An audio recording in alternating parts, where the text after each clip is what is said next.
ইনকলাব, দুনিয়ার মস্ত কমরেড, আপনারা সবাই জানেন আজকে থেকে আমাদের রাজ্যের এই বছরের প্রথম বিধানসভা অধিবেশন শুরু হচ্ছে আজকে থেকে সকাল 11টায়। রাজ্যপাল সকাল 11টা থেকে ওনার ভাষণের মধ্য দিয়ে অধিবেশনের সূচনা করবেন এবং রাজ্যপাল যতক্ষণ বিধানসভায় ভাষণ দেবেন আমরা 4টা বামপন্থী ছাত্র যুব সংগঠন এসএফআই বিক্ষোভ প্রদর্শন করব এবং আমাদের এখানে যুব আন্দোলনের প্রাক্তন রাজ্য সম্পাদক কমরেড পবিত্র কর, কমরেড রতন দাস উপস্থিত আছেন। আমাদের আরো কয়েকজন প্রাক্তন নেতা আমাদের এই বিক্ষোভ সভায় সামিল হবেন।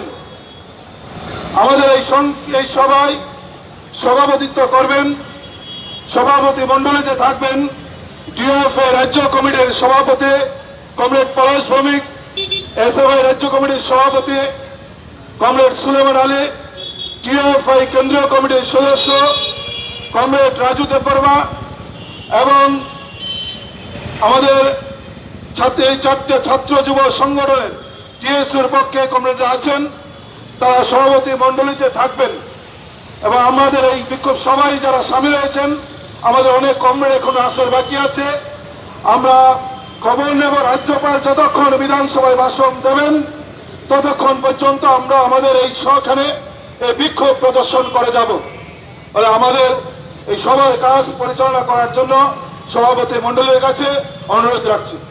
তাদেরকে মিথ্যা মামলায় ফাঁসানো হচ্ছে, তাদেরকে হেনস্থা করবার জন্য এই সরকার পরিকল্পিতভাবে উদ্যোগ গ্রহণ করছে।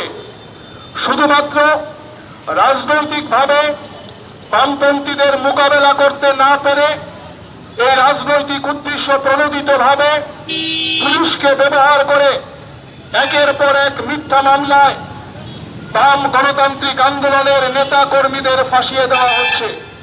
তারই একটা বলিষ্ঠ উদাহরণ আমাদের সামনে হচ্ছে কমরেড বাদল চৌধুরীর বিরুদ্ধে এই মিথ্যা মামলা। স্বরাষ্ট্র দপ্তরের নজরে নিয়ে যেতে চাই, অবিলম্বে বাদল চৌধুরীর বিরুদ্ধে যে মিথ্যা মামলা করা হয়েছে এই মিথ্যা মামলা যেন বিনা শর্তে প্রত্যাহার করা হয়। আমরা সবাই জানি গত 22 মাস ধরে বিজেপি আইপিএফটির জোট সরকার যারা শাসন ক্ষমতায় আছে তারা সব দিক দিয়ে ব্যর্থতার নজির তৈরি করেছে।